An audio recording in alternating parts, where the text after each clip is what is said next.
It's going to be a call and response, and I hope that you'll sing with me and do the chant with me.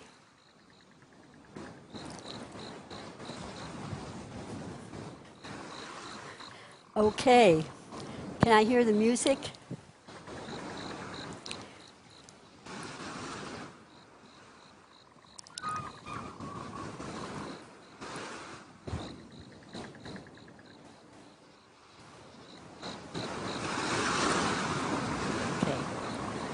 It's the ocean.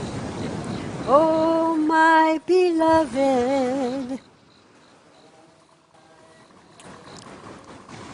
kindness of the heart, breath of life, I bow to you.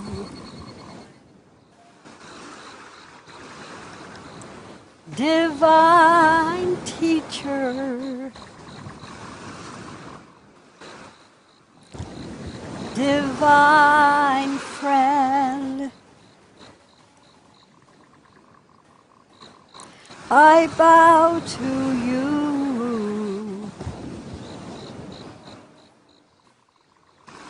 Again and again,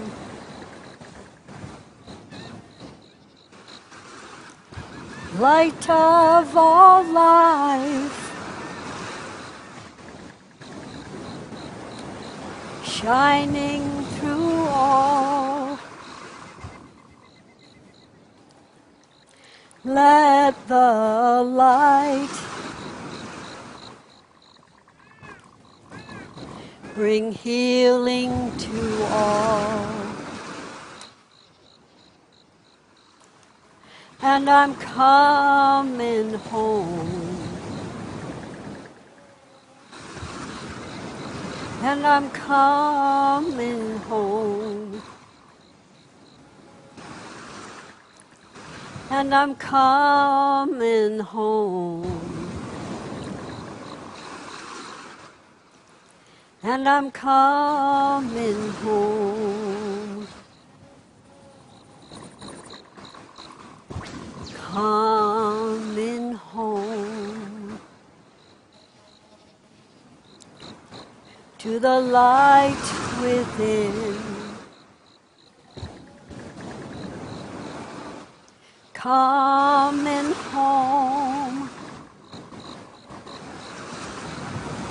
to the light within.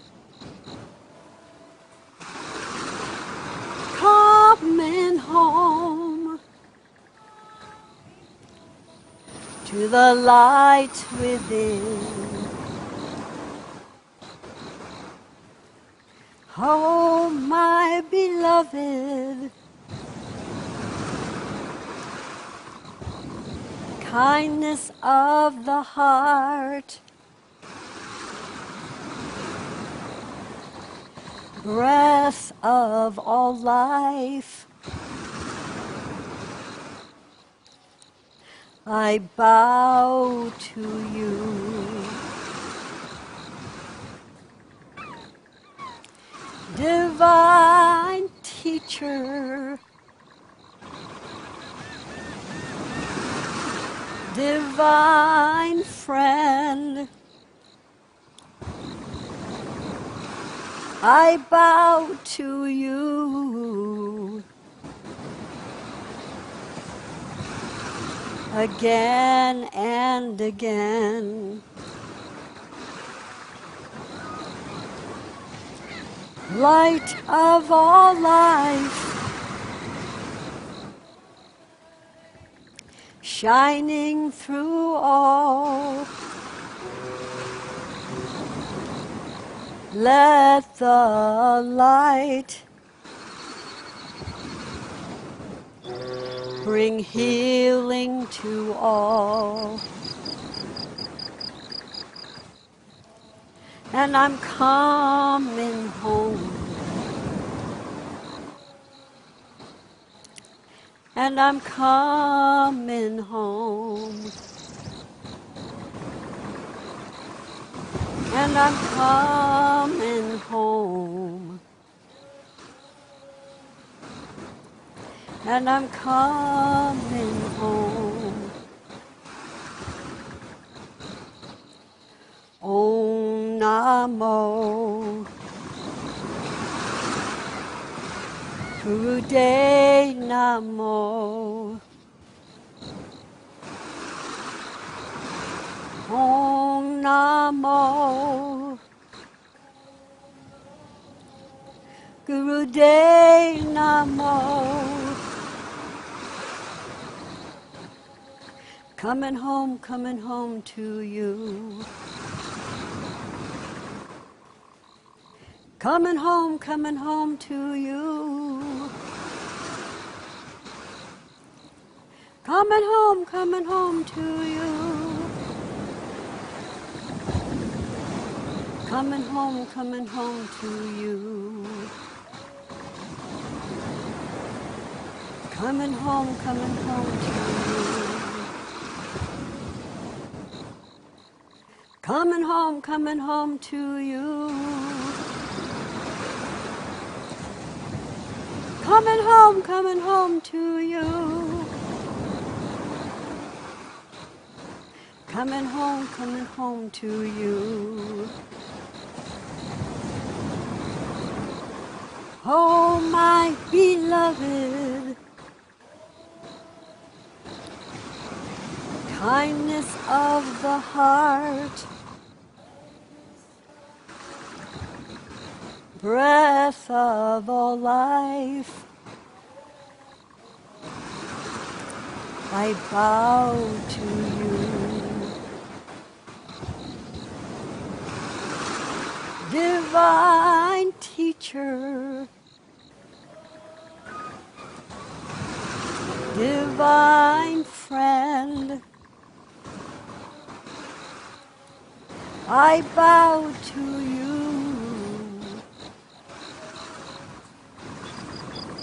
Again and again. And I'm coming home. And I'm coming home. And I'm coming home. And I'm coming home. Coming home to you. Coming home to you. Coming home to you.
Good evening, everyone.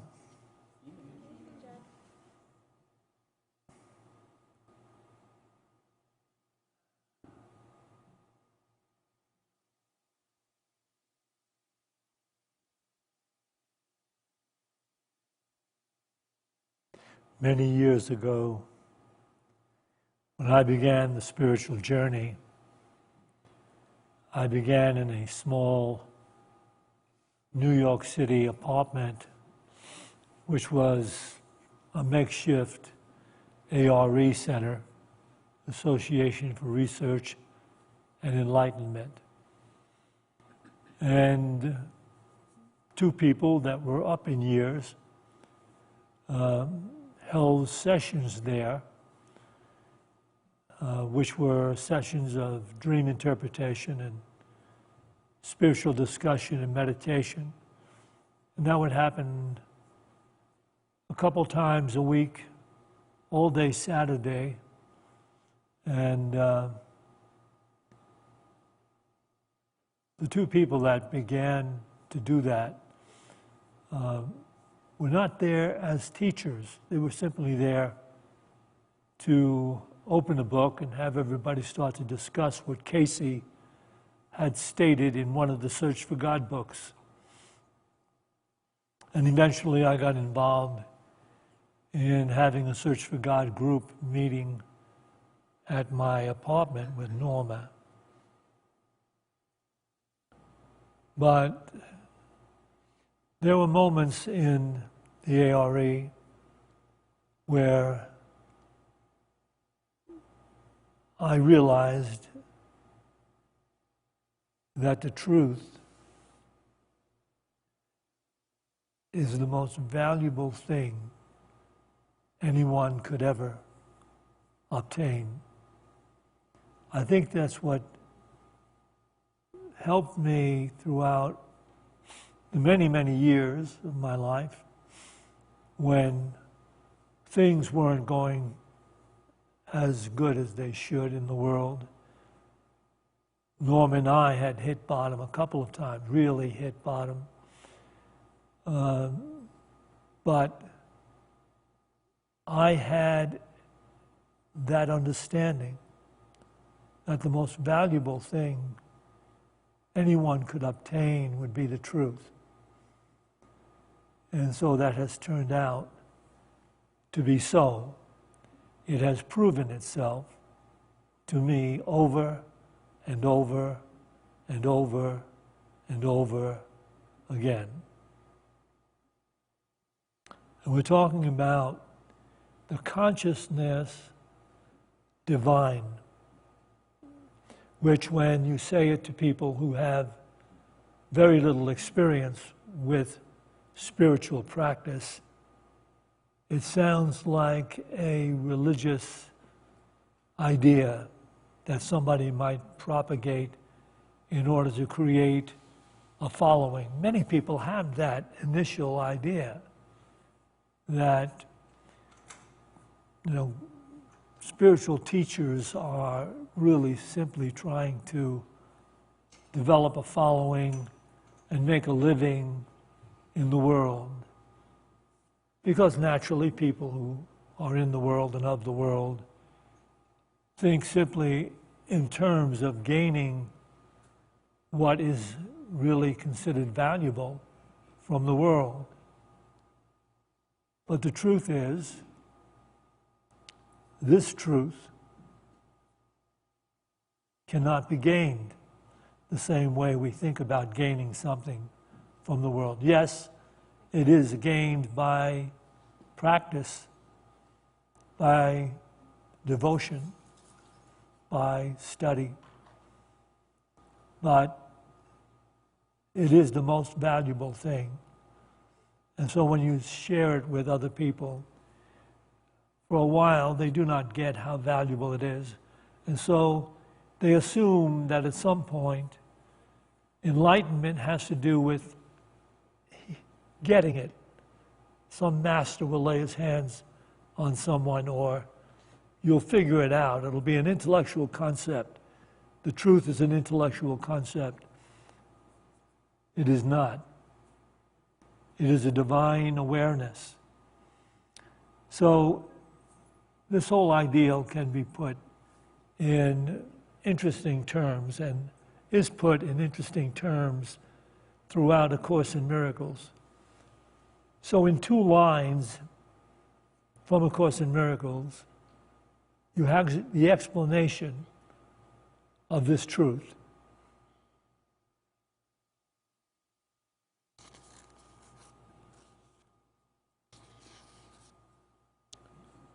You can read this in the Course in Miracles text. If you have the old text, it's on page 3 59. If you have the new edition, it's on page 385. The kingdom of heaven is the dwelling place of the Son of God, who left not his Father and dwells not apart from him. Heaven is not a place nor a condition. It is merely an awareness of perfect oneness and the knowledge that there is nothing else, nothing outside this oneness and nothing else within. What precedes that is very interesting too. So there it is. If we are serious about finding life and the abundant life promised by the Masters down through the ages, it means that we will be pursuing a transformation in our awareness. And this speaks to the ideal we are seeking. What is it saying? There is nothing outside of you. That is what you must ultimately learn, for it is the realization that the kingdom of heaven is restored to you. For God created only this. He did not depart from it, nor leave it separate from himself. The kingdom of heaven is the dwelling place of the Son of God. Anyone who enters that awareness, and can, because everyone is potentially the Son of God. Anyone who enters that awareness, the Son of God who left not his Father and dwells not apart from him. Heaven is not a place nor a condition. It is merely an awareness of perfect oneness and the knowledge that there is nothing else, nothing outside this oneness and nothing else within.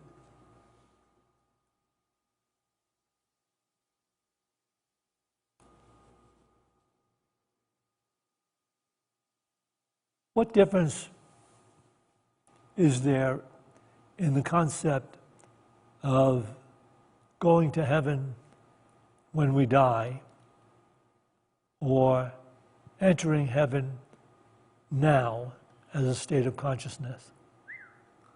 What is the difference? The difference is the illusion that we were born and raised in, that life is strictly physical. People seeking heaven when they die are trying to make some kind of appeal through what they do, their prayers, the services they perform, to be right with a separate, distant, judgmental God, which is natural because growing up in the illusion of being strictly a physical body in a world of physical experience and phenomena, we judge from that point of view, supposing that we can judge from that point of view, supposing that we see as things actually are, and that is part of the illusion. We do not see things as they are. We see through a collection of beliefs and concepts that we have adapted into our awareness, mostly to protect ourselves from a world that appears quite often to be fearful. And so our great concerns about what might happen to us require us to create defenses. The ego's involved in defending, hiding. So that is what we must transcend, because there is no God that judges. The element of God is love in the awareness. Unless we can enter that awareness, honestly, we cannot be one with in consciousness the love that is God. So you see the great commandment given by the Master way when the culture was hardly growing, to love God with all your heart, with all your mind, with all your soul, and love your neighbor as yourself, which is the hard part. Loving one's neighbor as oneself. So, what difference is there in the idea that we will or may go to heaven when we die, or that we can enter heaven as a state of consciousness now? The difference is we can experience what we would only imagine heaven, which is joy, love, peace of mind, happiness, harmony, healing. But we can be in that now. We can enter that now. And not have to believe that on some distant day, when the body finally checks out, that I will be able to have that harmony, that healing, that love, and that peace. And so we are here in the ultimate awareness, attempting to gain that kingdom, that consciousness of God.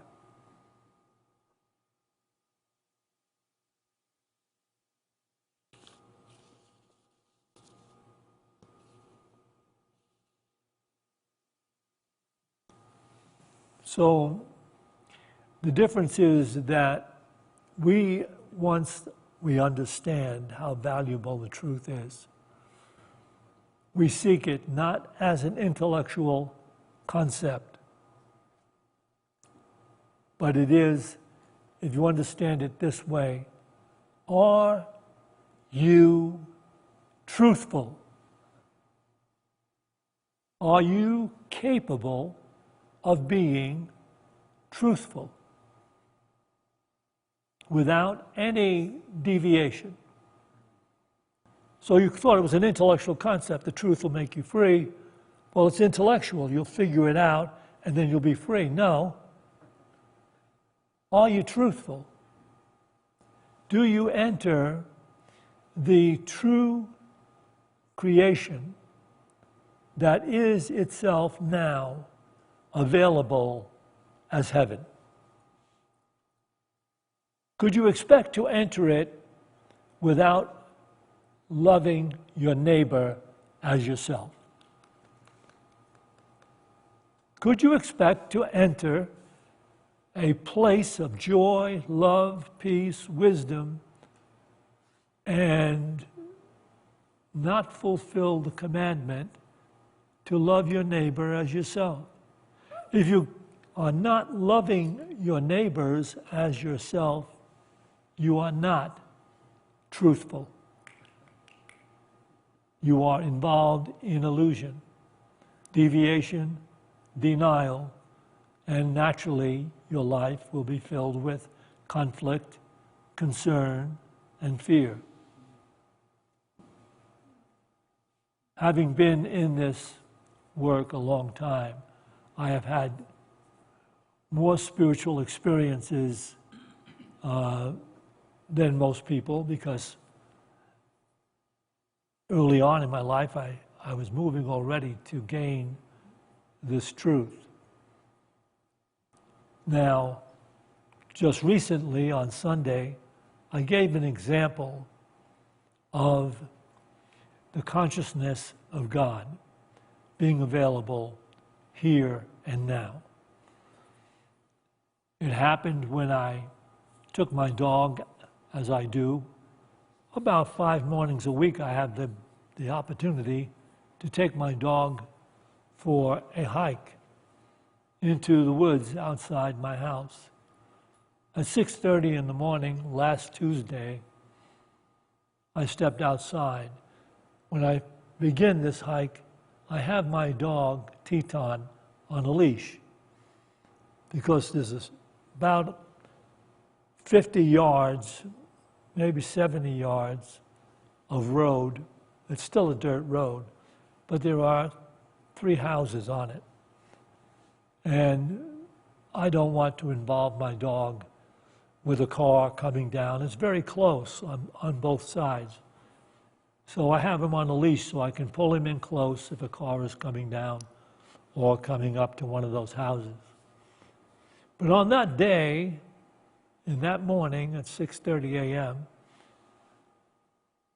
which is not a usual thing that happens, but on that particular day, there were already 3 people on the road higher up.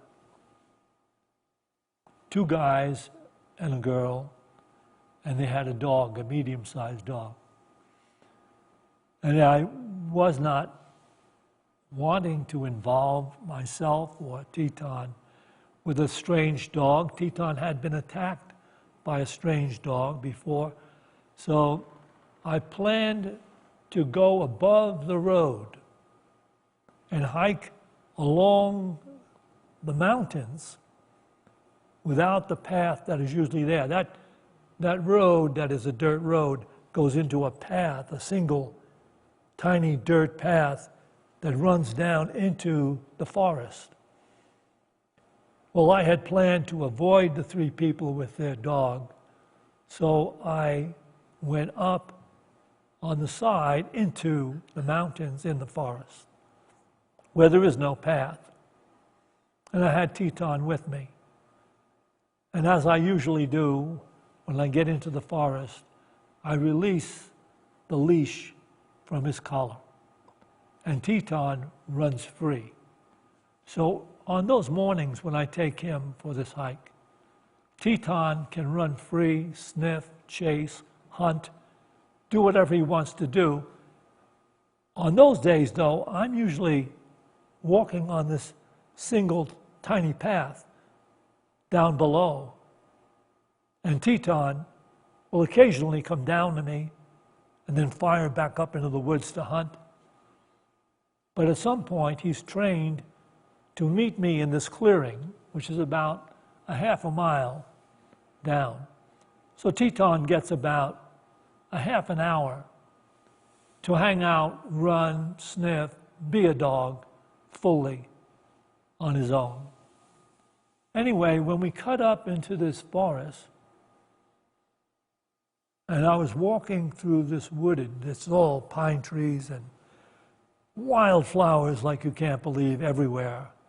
The fragrance was so great on that morning. I mean, actually, when you go on this hike around my house, if you sniff, you can smell the pine, you can smell the wildflowers, but not like it was that morning. That morning it was like I was surrounded by wildflowers, and it was so. There were a lot of wildflowers growing. The rain has been incredible. And as I was walking, Teton was only about 5 feet in front of me to start out. And he walked right past a fawn, a tiny fawn that was laying on the ground with its little head on its paws, its eyes open, looking up. And it must have been following the instructions that its mom gave it, saying, "If you find yourself separated from me, just get low to the ground. Don't try to find me, I'll find you." And there was this beautiful creature, and the fragrance of wildflowers, and the beauty of the mountains, and the glory of life. And I entered a state of samadhi. There was only God. There had to be only God consciousness then, because Teton never, ever could have walked past that fawn, right past it, without getting involved with it. He didn't even recognize it or see it, because in those moments there was only God awareness. and everything was beautiful, and everything was safe, and everything was love. And so as Teton went on ahead, I was tempted. I so wanted to pet that beautiful creature, but I didn't. I didn't want to interfere with its life. I didn't want it to be in some way rejected because it had a human smell on it or something like that. I just kept walking past it, and I walked about 20 yards. And Teton never turned toward it. Teton was up, still sniffing around, looking for something to chase or hunt. And I sat on a rock, and as I sat there in samadhi, contemplating the majesty and miracle of God, I looked to my left, and the fawn, this beautiful creature, was walking very slowly toward me. I had to be in God consciousness, and I was in love, and everything was the way life should be. And Teton was already 20 yards out ahead of me. And so, if that were the first experience I had in God consciousness, after all these years of meditation and prayer, it would be useless. I've been a minister for all these years. I've been teaching and preaching meditation and God consciousness for over 40 years. And if that was the only occasion, boy, it's surely very small, very little in the grand scheme of things. I have been in that state of samadhi more than 20 or 30 times. And not just when I'm in nature, but sometimes it has happened and I've found myself in God consciousness in an airport. I've had it happen in a schoolyard full of children. I've had God consciousness so many times in my own home with my meditation. What I'm saying to you, I'm not trying to con you out of it. Look at this. Look at this place. It's empty. It's not really empty because there are at least 50 people watching on live stream. But what I'm saying is there is a dimension of awareness that we are seeking. And I referred to it in the beginning as truth, as the most valuable thing there is.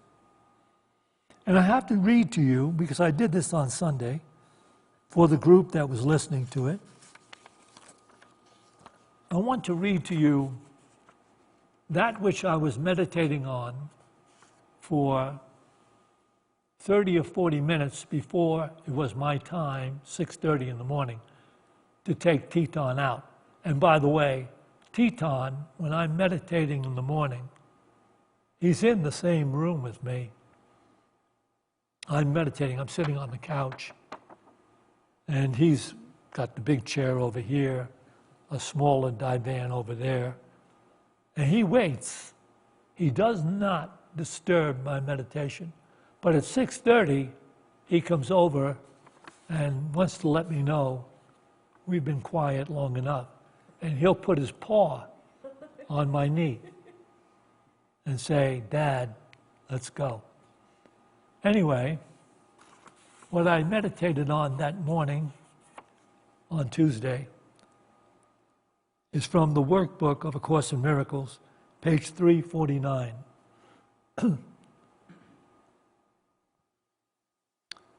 I feel the love of God within me now.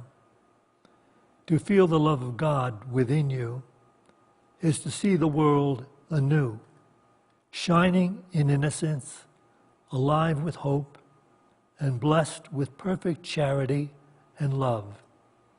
Who could feel fear in such a world as this? It welcomes you, rejoices that you came, and sings your praises as it keeps you safe from every form of danger and of pain. It offers you a warm and gentle home in which to stay a while. It blesses you throughout the day and watches through the night as silent guardian of your holy sleep. It sees salvation in you and protects the light in you, in which it sees its own. It offers you its flowers and its snow in thankfulness for your benevolence. This is the world the love of God reveals. It is so different from the world you see through darkened eyes of malice and of fear that one belies the other. Only one can be perceived at all. The other one is wholly meaningless. A world in which forgiveness shines on everything and peace offers its gentle light to everyone is inconceivable to those who see the world of hatred rising from attack. So,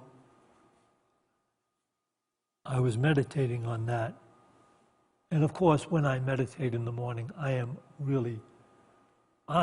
almost already in a state of God consciousness. So when I left that morning and then had to deviate my path, the fragrance of the flowers, the beauty, the majesty of my life everywhere, it was no longer me observing God. I became one with God. That is why the fawn had no fear. There's only God. There is no fear in such a world.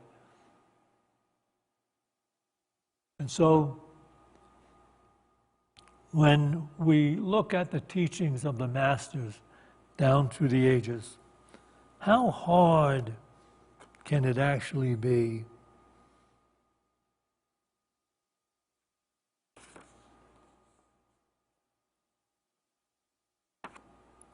here it is, as cogent as it can possibly be stated from the Bible. This is the book of Matthew, chapter 7, verse 12. So whatever you wish that people would do to you, do so to them.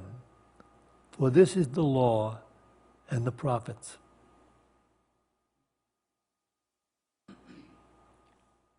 And we discover when we begin to practice this, that the life we are experiencing has to do with what we are giving out, what we secretly, deeply behold as true within ourselves, and that which we were believing we should are living, we are meeting. And that is the world we are meeting. And if from within us we have that fear, we have that deviousness, we have that injustice that we embrace as necessary in order to gain what it is we're seeking to gain from life. As long as that is part of what we believe ourselves to require, we are in effect dead. We're not near God, because God is love, not separate, not distant, not judging. It has been given to us. Come to love. Return to love. Do what love would do, and you will find life truly worth living. That's all religion. I just said it. That's all there is. You can go to the pomp and ceremony of many different religions, and they do a lot of things to get people's attention, and there's nothing wrong with that.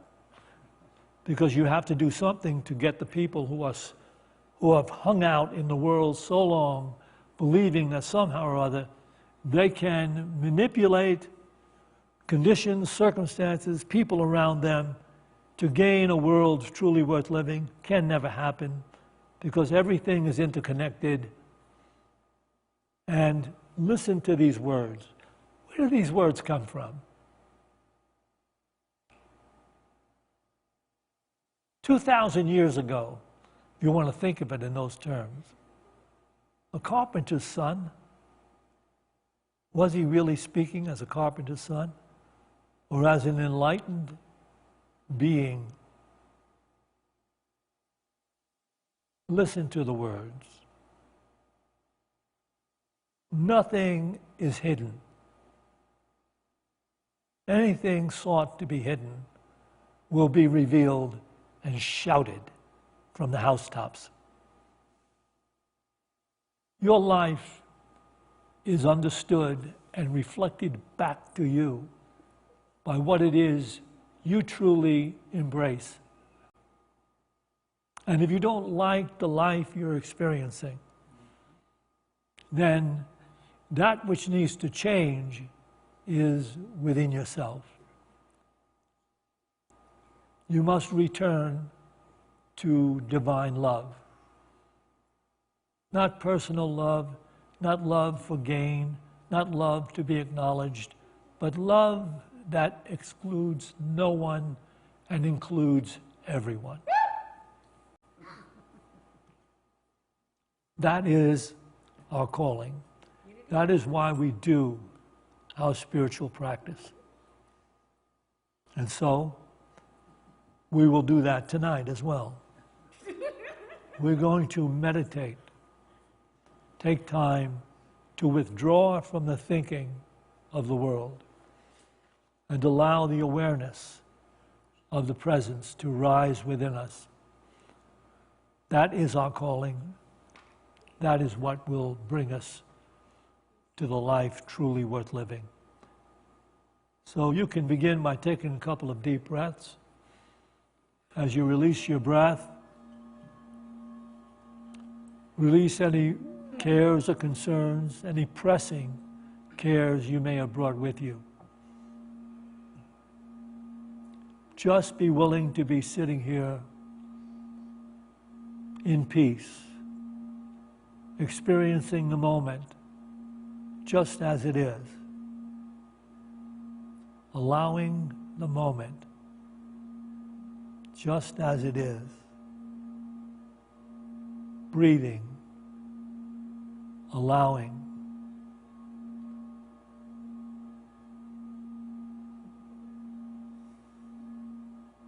And as we do this, we can take into our awareness this mantra. Gently bring your mind to this truth. God is love. Love is life.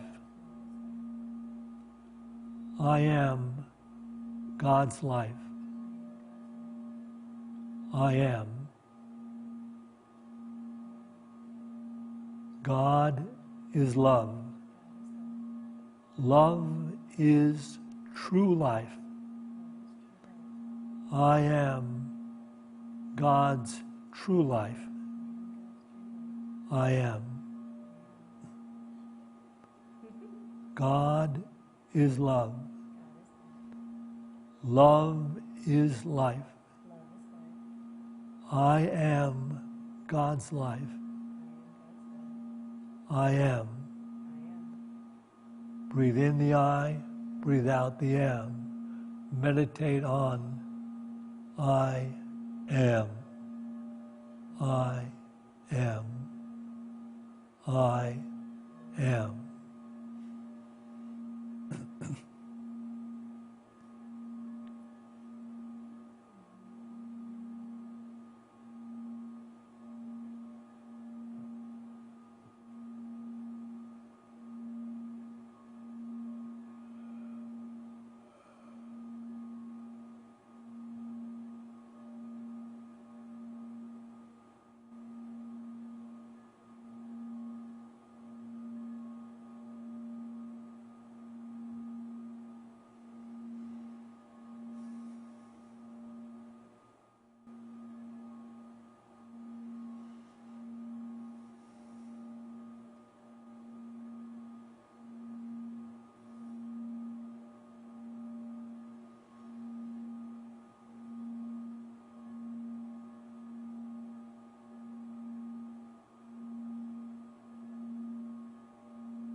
In this refined state of awareness, we will offer the names of those that have been submitted to our prayer list.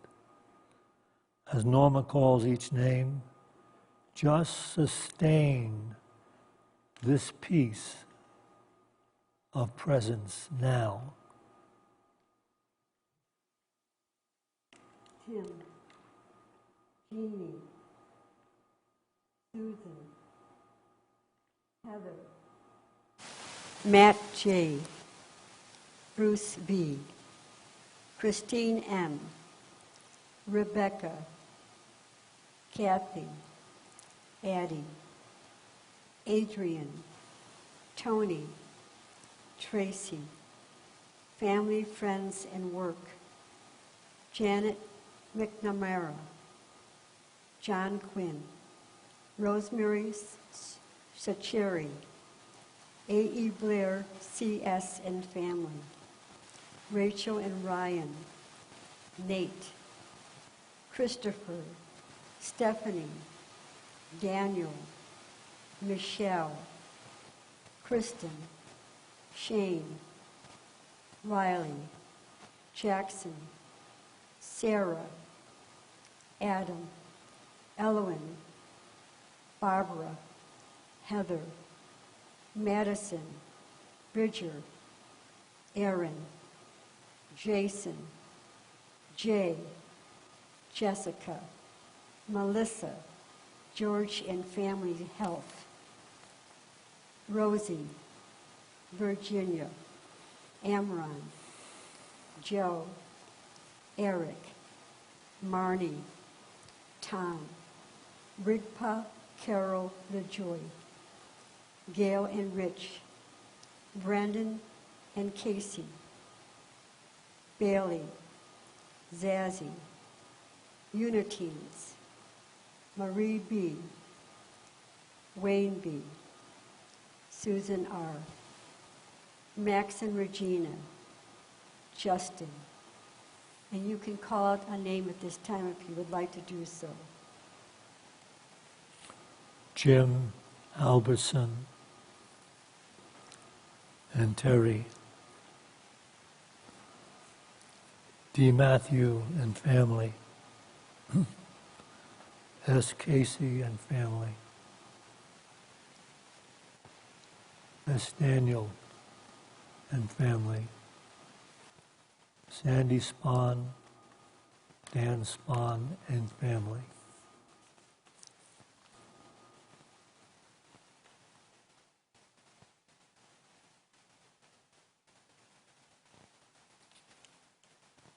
Let us take a moment now to embrace the new heaven in earth.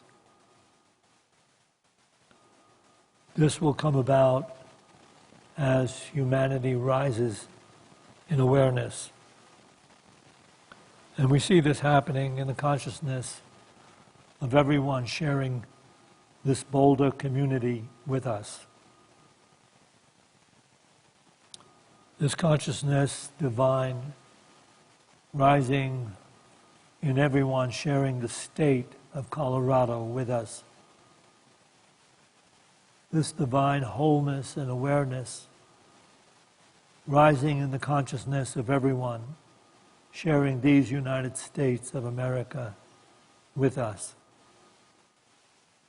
And this consciousness moving in the awareness of everyone, in every nation, in every religion, in every culture throughout the world, restoring the pristine harmony, healing and peace between all of the created life forms as we pray. The light of God surrounds us. The love of God enfolds us. The power of God protects us. The presence of God watches over us. Wherever we are, God is, and God is love. To this we say, Amen.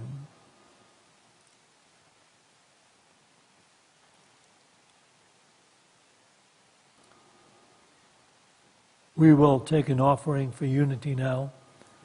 As we're preparing to do that, I'd like to remind you that are watching this on a screen, maybe on live stream or on a website or Facebook.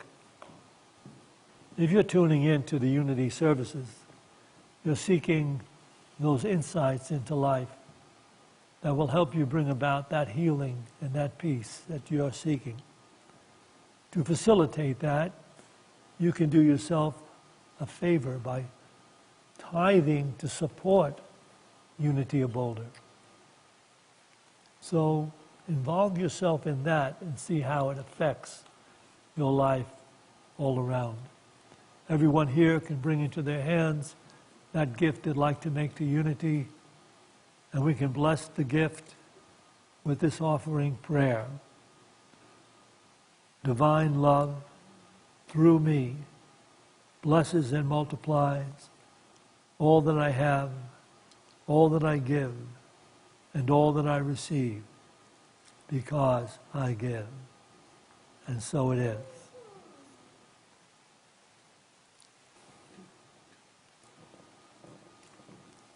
Oneness with all brings peace to the earth. Beams of light flowing through our lives. Oneness with all brings peace to the earth. Beams of light flowing through our lives.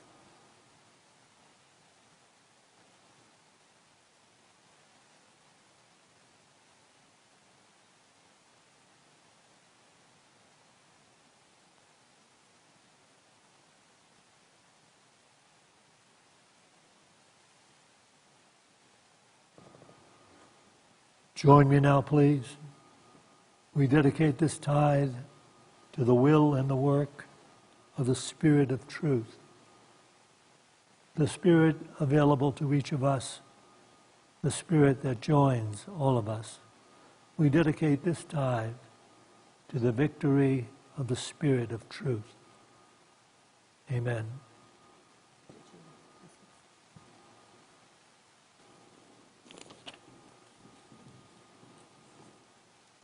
We have a memorial service for Larry Morrison, who was our leading keyboardist for, 26 years. He's made his transition. On Friday at 10 a.m., we will have a service, a memorial service, and we will have people here that knew him that will talk and sing some of the songs that he played for. So if you're available and you want to join in something beautiful, you can show up on Friday at 10 a.m. And our usual services will take place on Sunday at 9 and 11. And we have tea and cookies for those of you who'd like to stay and chat. Gift and bookstore. And we have a bookstore full of gifts. So you might want to come in and browse through these doors to your left, into the bookstore, to everyone. Have a beautiful night.